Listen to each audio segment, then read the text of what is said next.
Hi guys. So today, Ashley and I are going to share 5 ways we've used in the past when our grocery budget was very minimal to try to stretch the budget and feed the kids. Good. Yeah. All right. Okay. So my number one was to take inventory before you leave the house. So I still do this now. I go all through the house, see what I have. This prevents me from buying duplicates. And if we're tight that week, then I will just look at what I have, what I can add to that to make a meal, and buy the minimum, amount required to get some meals together. And mine's very similar. My number one was meal plan.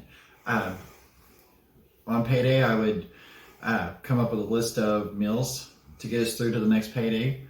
And then I would look around the house and see what I already had and what I would need to fill those gaps to complete the meals on my list. Yeah. So my number two is kind of similar, but don't buy things without a plan. So when I was in college, a lot of me and my girlfriends, we'd go grocery shopping together when our kids were little to help wrangle children and so forth. And a lot of times they would go through the store and just be like, this looks good, that looks good. And then didn't have a plan for it or didn't really even know what to do with it. And then it would just go in the trash a week later and get wasted. So always have a plan for what you're going to do with an ingredient. So my number two is a little different. When I was doing the grocery shopping mostly was when my kids were little. And one of the ways I stretched the budget tremendously was loading up on sides. So if we were doing like a cube steak night, I would buy a small package of cube steaks. So there were 6 of us in the family. So I'd buy like a small package that only had like 2 or 3 in it, cut those in half. So you'd have a small meat portion, but then I would really load up on the side items. So like the way we did it was like mashed potatoes and a vegetable or 2.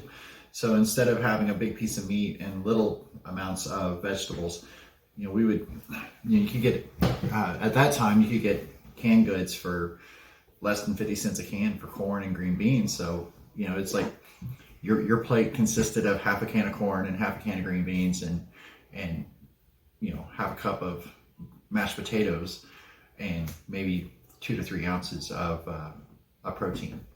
Yeah. And it's probably a little healthier that way anyway. Yeah. They say that your meat portion is only supposed to be the size of a deck of cards, and I wasn't doing it for health. I was just doing it for budget. Yeah. All right. So number 3, mine was coupons and cashback apps. So I still do a little bit of paper couponing, like Kroger still sends me paper coupons, but mostly it's digital coupons or cashback apps, like Ibotta, Fetch Rewards, some of those kind of things. My caveat to that would be do not buy things just because they're on Ibotta. Do your shopping, do it in the store, save your paper receipt, and then go in and see what you bought that's on there. That's how I do it. I try not to go in and look at Ibotta before I go shopping because that's going to tempt me to just buy stuff I wouldn't normally even buy. That's kind of the caveat, I guess. So my number 3 is different. Mine is discount stores. I am never been disciplined enough to do couponing. I don't really like the apps and stuff now, but I was always really good at, going to the different stores and knowing, it's like I would buy most of my pasta, canned goods, and sauces at Aldi's because it was a lot cheaper there. Milk was always cheaper there. And then I would go to the discount food store that we had in our town to get the meat and produce because they had good quality and it was always the cheapest place in town for those items.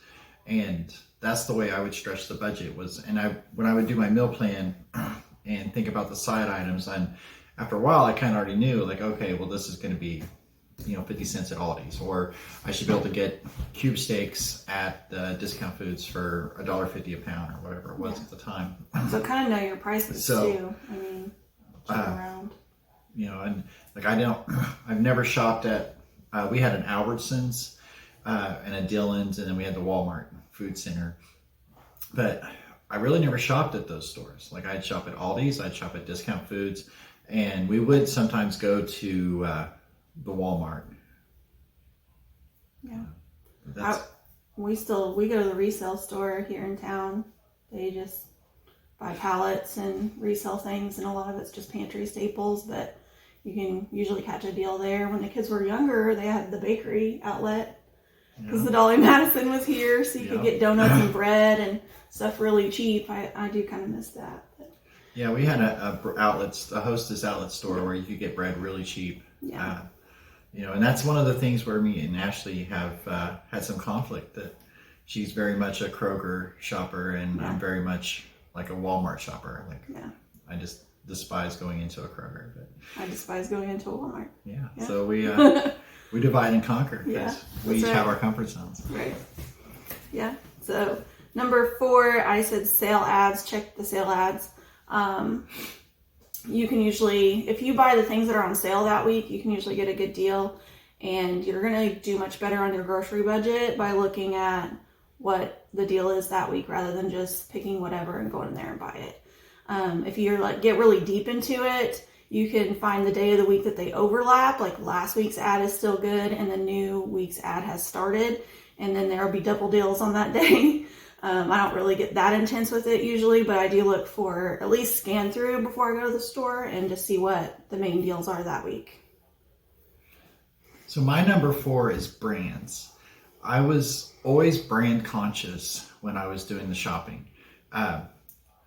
There's not a, tried and true, like this brand is the best of that item every time, but through trial and error, we figured out for us, the best deal on pasta sauce was actually the cheap one at Aldi's. It had a really good flavor. It was organic. I've never been an organic shopper, so to speak. I don't really care, but the flavor was really good. Yeah. And then you compare that to the store brand pasta sauce that costs the same amount at Walmart or at the Albertsons. And those just tasted super sweet, and the kids didn't like them. I didn't like them. So that was one of the things that I did. Cereal. When the kids were little, they'd eat a ton of cereal. So we would buy, I would go to the Walmart and buy the big bags of Malto-Meal. I could get those for roughly the same cost as either the big box of the name brand or 2 small boxes of the Albertsons cereal. Mm-hmm. But the big bag of Malto-Meal was like 2 or 3 or sometimes 5 times as much cereal. And the kids liked it. Yeah. So my number 4 is brands. Buy the brands you're going to eat. There's some things that I won't do an off-brand on, like Miracle Whip. Off-brand Miracle Whip just doesn't have that tangy sip. So, you just find the brands you like. There's some things you can't, but when you can. Cost, but especially the stuff that the kids eat, because do they even taste it sometimes? And there's nothing worse than thinking you're getting a really good deal on something, and then you get it home and nobody likes it. And you ended up wasting that money. So sometimes the best value might be 50 cents more for the product to get the brand that you're going to actually use and like. Yeah. All right. So that kind of goes into my number 5, which is be realistic. So this is one that I've had to work on a lot recently. And now that my kids are older too and can do more for themselves, but buy what you will eat, but also, what the kids can kind of prepare or something they can grab and go. If you need to hear this, I'm going to tell you it's okay to let your kids eat some packaged food. So over the years, that's just like one of those mom guilt things is like, oh, you should home cook for your family, every meal, everything, And I have had weeks where I bought everything that had to be prepared, and work got crazy, I got sick, or emergencies happened and I was not home to cook, and the guys either door dashed, ate snacks out of the pantry, they didn't touch any of that food, and then the next week it all went in the trash. So it was a complete waste. So having a plan to something that your kids can eat if they're little, something they can grab and eat on their own to give you a break, or even like now my kids can cook my husband helps out, so a meal that they can do on their own that doesn't require me to cook or whatever. So Yeah, my number 5 is kind of the same idea. It's like fair game items. I thought of those kind of like in your budget. If you don't budget some blow money, your budget's not going to work. Well, fair game items, that's what makes the meal plan work. You got to have some things that the kids will eat that are quick and easy, so that they don't get into your ingredients for your meal plan. There's nothing worse than going to make a meal and discovering that the kids got hungry while you were at work and ate up the key ingredients, and now that's not going to happen. So for us, it was always, I'd always get the at the time, this is kind of dated, but at the time you could get the 12-pack of ramen noodle at Aldi's for like $1.25. I think they're still like $2.50 though. It's not bad. Yeah, and still pretty cheap. We always had like peanut butter and jelly around the house, things like that the kids, even when they were little, 7, 8, 9 years old, they could throw together a peanut butter and jelly sandwich, or we could make them some ramen noodles real quick. Yeah. Things like that it's a good snack. It's prepares them for college, get used to those ramen noodles. But it's those type of things that it really kind of kept everything flowing. And then when, like she was saying, if you have a day when you don't get home in time to make dinner and they just need something to hold them over, it keeps everything moving along. Yeah. And it's hard for my type personality. I'm a very much planner personality, but there are going to be times that the plan goes awry and you can't do what you planned. So having kind of backup or some other options is a plus. And 2, it's going to help your budget to have those things sitting around, because when it comes down to it, how many times have we gone through the drive-thru or whatever just because we're exhausted, we're done, and there's nothing at home that we can grab quickly, Yeah. So don't put yourself in that position, just have that available. So the bonus one that I'm going to suggest is to stock up to fill your space. So we just moved into this house, I guess it's been almost a year now, but we have a pantry here. At our old house, we did not. So I did try to stock up some, but that did kind of work to my detriment some, because things would go out to the garage, they would go in another room, or like this little hidey hole shelf, that nobody gets into, and I kind of forget that it was there. So when we moved, it's like I found things that, they're expired now or whatever, and had to go to waste. So, have a system or a place that you're going to keep it, that you can use it, and then fill that up. So when you buy things on sale and stock up a bit, you can really save a lot of money that way. Like the peanut butter that I bought this week was 99 cents a jar. And, I've seen it since the pandemic started go up to like $3 or $3.50 a jar. So I wouldn't have to buy it at that price if my kids were begging for peanut butter, because I have 5 jars of 99-cent peanut butter in the pantry, and that's a significant difference. So you can save a lot of money by doing that, but just within reason. Know your limits, know your space, don't make it a hindrance to yourself. Don't hoard, basically, or, any of that kind of stuff, but just within reason. So my bonus item is think outside of the box when you look at your recipes.